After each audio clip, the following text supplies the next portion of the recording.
खुलुमबाय बेयो बड'लेण्ड इंखं टेलिभिजन दिनैनि रादाबखौ फरायदों आं बिबारि बसुमतारिया दिनैनि गाहाय रादाबाव दं बर' बिजोंनि जेंनाफोरखौ सुस्रांनाय बागै सोलोंथाइ मन्थ्रिजों क'क्राझाराव सावरायदों सासे फरायसानि थाखाय गांनै मार्कशीट गनायनो हाया बुंदों दिपेन बर' सोलोंथाइ मन्थ्रिया बुंदों मेट्रिक आरो एचएस आनजादनि नम्बर होनायाव नुजानाय जेंनाखौ सावरायना बोस्रांगोन कालजार पिसिडिसिनि मासिगिरि इन्द्रसर राभाखौ मासिनिफ्राय बोख्लायबाय रायजोआव नो बिल नो पेमेन्ट इलेक्ट्रिसिटि बिथांखि जागायबाय आसाम आरो मिज'रामनि सिमा जेंना हाइलाकान्दियाव मोननै रायजोनि पुलिसनि गेजेराव दाङाबाजि अकिल गगैया गनायथि गैयाजासे देहा फाहामसालिनिफ्राय ओंखारबोदों क'क्राझाराव पुलिसआ सासे मोसौ सिखावखौ गावदों प्रिया ब्रह्मनि फाहामथायनि थाखाय बिमा बिफाया मदद नागिरदों गाबोन रबिबारखालि बड'लेण्ड इंखं टेलिभिजननि बानजायनाय जौ दाउ वाइन बर' टिभि सिरियेल सावथुननि आखरा एबा ट्रायल आरो मोसानाय नुथायनि बाहागो फोसावगोन दानिया दङ आबुं रादाब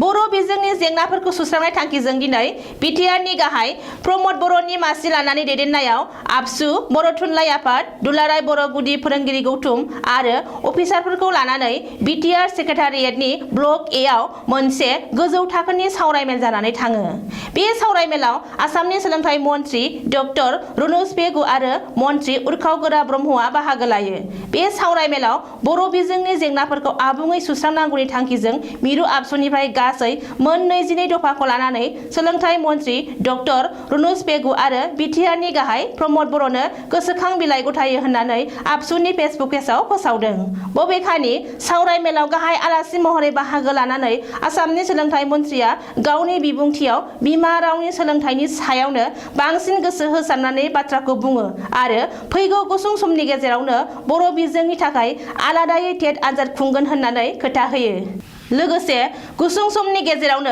बिटिआर गोरोबथाजों मोनबोनो हानाय बर' आरो गुबुन ट्राइबेल रावनि आलादा बिथोनगिरि मावख' डाइरेक्टर अफ बड' एन्ड आदार ट्राइबेल लेंगुवेजखौ आबुङै महर होगोन होननानै खोथा होयो बे सावरायमेलाव मिरु आबसुनिफ्राय फारियै आफादगिरि दिपेन बर' लेङाइ आफादगिरि खोरोमदाव औवारि बुंथिगिरि जनक उजिर गाहाय नेहाथारि कनिन्द्र बसुमतारि लोगो गाहाय नेहाथारि कास्टम बसुमतारि सोलोंथाइ नेहाथारि सोमावसार बसुमतारि लोगो सोलोंथाइ नेहाथारि रमिय बसुमतारि सुबुं फोनांजाब नेहाथारि दिनेश ब्रह्म आरो अबिद नार्जारिमोनहा बाहागो लायो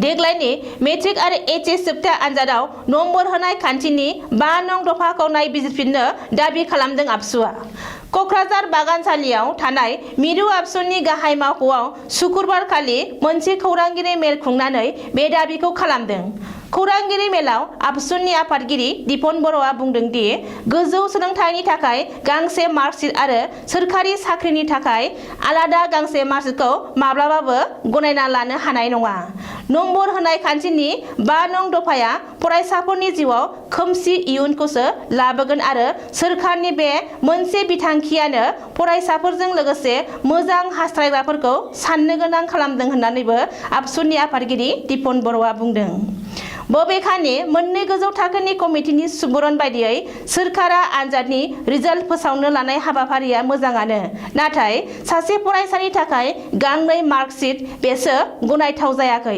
बेनिखायनो 5 नं दफाखौ नायबिजिरफिननांगौ होनना आबसुआ सोरखारखौ खावलायो ओरैहाय बर' रावा आसामनि लोगो रायजोआरि राव महरै गनायथि मोननायनि उनावबो आसाम जुडिसियेल सार्भिसआव बर' रावखौ नेवसिनायखौ गोख्रों रावजों सोंखोनायजों लोगोसे गौहाटी गोजौ बिजिरसालिनि रेजिस्टारखौ फैबाय थानाय समाव बेनि सायाव राहा लानो थाखायबो खौरांगिरि मेलनि गेजेरजों दिपेन बर'आ दाबि खालामो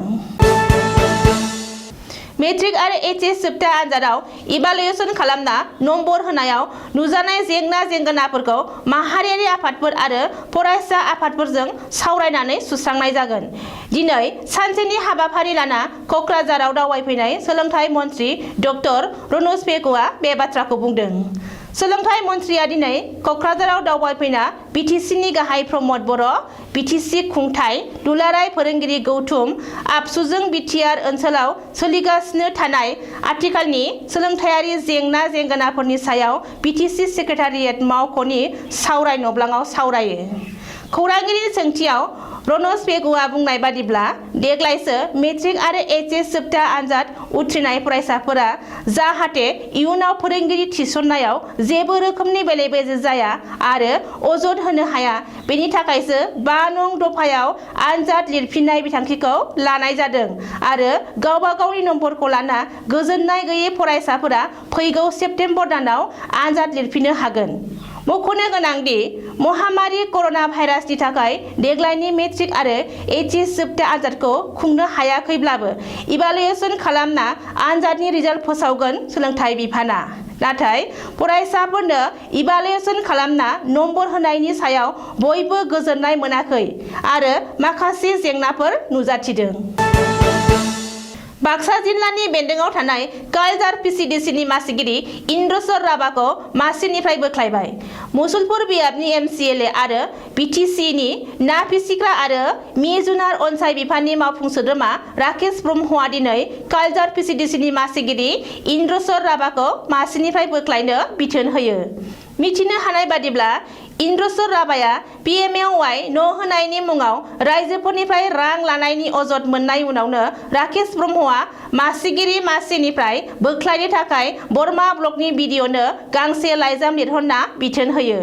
मख'नो गोनांदि इउपिपिएल सरकार खुंथाय समाव जायफोर सुबुङा न' होनायखौ लाजेननानै सोरखारि अनसुंथाइफोर होनायनि मुङाव रायजो राजानिफ्राय रां लाग्राफोरखौ आयेन बादियै बिबाननिफ्राय बोख्लायना बिटिसि बिसायख'थि समनि स्ल'गान परिबर्तन दरकार इउपिपिएल सोरखार आरो जाख्ल'नाय रां लानायखौ माब्लाबाबो खाबु होआ होनना रायजो राजाफोरनो खोथा होनायखौ राकेश ब्रह्मआ मावफुंदों बुंनो हायो।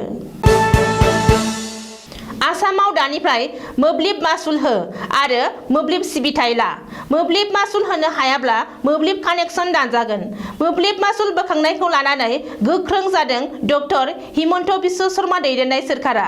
मख'नो गोनांदि मोब्लिब मासुल बोखांनो थाखाय आसाम सोरखारनि मोब्लिब बिफाना शुक्रबारखालि मोनसे बिथांखि जागायदों। बे गोदान बिथांखियानो जादों न' बिल पेमेन्ट न' इलेक्ट्रिसिटि। मोब्लिब बिफाननि मन्त्रि बिमल बराया मैया बिजुली भवनाव बे गोदान बिथांखिखौ जागायदों। मोब्लिब बिफाना फोसावनाय बे बिथांखिनि थांखिया जादों खौटि खौटि मोब्लिब मासुल दिन्दां जाना थानायखौ बोखांनाय। बेखौबो मख'नो नांगोन दि गोलाव समनिफ्रायनो दिन्दां जाना थानाय निजायारि कन्जुमारफोरजों लोगोसे गासैबो सोरखारि आरो बेसरकारि मावख' आरो कम्पानिफोरखौ थाबैनो मोब्लिब मासुल होनो थाखाय गोख्रों बिथोन होदों मोब्लिब बिफाना। मख'नो गोनांदि रायजो नाङै 24 घन्टा मोब्लिब सिबिथाय नांगौब्ला ग्राहकफोरा 100% मोब्लिब मासुल होनांगोन होननानैबो रोखायै बुंदों मन्त्रि बिमल बराया।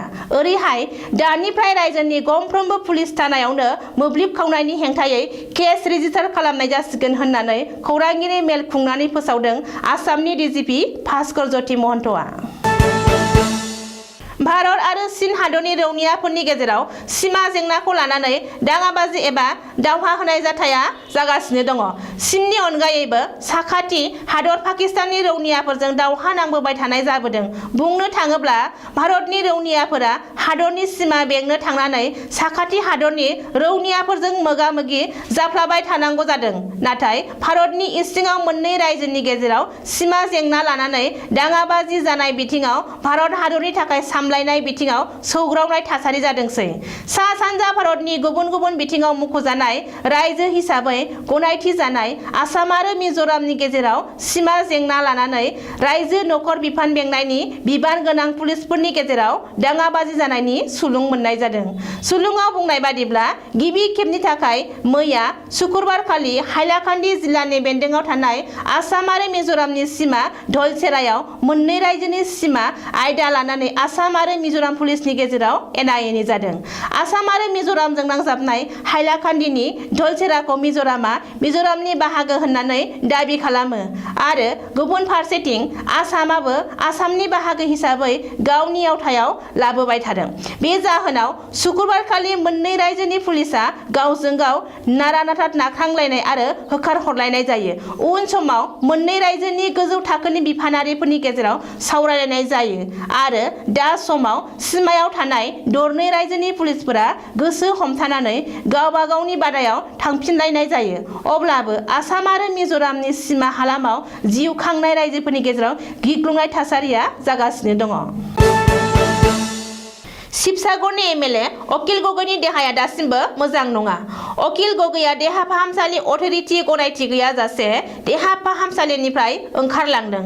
बे बाथ्राखौ बुंदों गुवाहाटी मेडिकेल कलेज देहा फाहामसालिनि सुपारिनटेन्डेन्ट अभिजित शर्माया। अभिजित शर्माया बुंनाय बादिब्ला अखिल गगৈया एना-एनि केसनिफ्राय उदां जानायनि उनावनो मेडिकेल बर्डखौ लिंहरनानै गाव देहा फाहामसालियाव थानो लुबैला होननानै फोरमायो आरो जिएमसिएचनि गनायथि गैयाजासेनो डिस्चार्ज फर्मआव सागान होना देहा फाहामसालिनिफ्राय ओंखारलाङो। बबेखानि अखिल गगৈया उननि समाव माबाफोर जायोब्ला बेनि थाखाय देहा फाहामसालि खुंथाया दायनिगिरि नङा होननानैबो अभिजित शर्माया रोखायै बुंदों। मख'नो गोनांदि 2019 मायथाइयाव रायजो नङै खानि हेंथा सोमावसारनायाव सोमजिनाय हिंसायारि जाथायनि दाय फोनांनानै अखिल गगৈखौ जोबथेसालियाव सोनाय जादोंमोन। उननि समाव देहायारि थासारिखौ नायनानै जिएमसिएचआव एडमिट खालामना अखिल गगৈखौ फाहामथाय होबोबाय थानाय जादोंमोन। नाथाय 1 बोसोर 7 दान देहा फाहामसालियाव थानायनि उनाव बिस्थिबारखालि बिजिरसालिया एना-एनि केसनिफ्राय अखिल गगৈखौ उदां खालामना जोबथेसालिनिफ्राय उदां खालामो। क'क्राझार जिल्लानि फकिराग्राम श्रीरामपुराव सासे मोसौ सिखावखौ पुलिसआ गावदों। बे जाथायाव श्रीरामपुरनि 39 बोसोर बैसोनि चुरांगी सिन्हा मुंनि सासे मोसौ सिखाव एबा मोसौ माफियाया गोब्राब जखम जानाङो। बेनि बागै क'क्राझार पुलिसआ फोरमायनाय बादिब्ला मोसौ सिन्डिकेटजों लोब्बा थानाय मोसौ माफिया चुरांगी सिन्हाखौ पुलिसआ गसाइगावनिफ्राय हमनो हादोंमोन। नाथाय चुरांगी सिन्हाया पुलिसनि जिम्मानिफ्राय खारखोमानो नाजानायाव पुलिसआ आथिंआव गुलि गावो आरो जखम खालामनो गोनां जायो। बबेखानि मोसौ सिखाव चुरांगी सिन्हाखौ ट्रिटमेन्टनि थाखाय क'क्राझारनिफ्राय बरपेटा मेडिकेल कलेज देहा फाहामसालियाव दैथायहरनाय जायो होननानै पुलिसनि सुलुङाव बुंदों। बरपेटा जिल्लानि बेन्दोङाव थानाय गोबरधना सापाखामार गामिनि उपेन ब्रह्म आरो मन्जलि ब्रह्मनि फिसाजो प्रिया ब्रह्मआ गोब्राब जब्रायाव गोग्लैसोना जिएमसिएचआव फाहामथाय लागासिनो। मिथिनो हानाय बादिब्ला 10 थाखोनि फरायसुलि प्रिया ब्रह्मआ थांनाय 2020 मायथाइनि एप्रिल दाननिफ्रायनो थै रानलांनाय बेरामजों लोगोसे हापानि आरो किडनियाव अन्थाइ जानायनि अनगायैबो बायदि बायदि गोब्राब बेरामाव गोग्लैना दङ। नाथाय नखरनि रांखान्थियारि आंखालनि थाखाय बिमा-बिफाया प्रिया ब्रह्मखौ गोजौ फाहामथाय होनो हायाखै। बे समाव प्रिया ब्रह्मनो थैनि जोबोर गोनांथार जानानै दङ। नाथाय दासिमबो थै होनो हानाय जायाखै।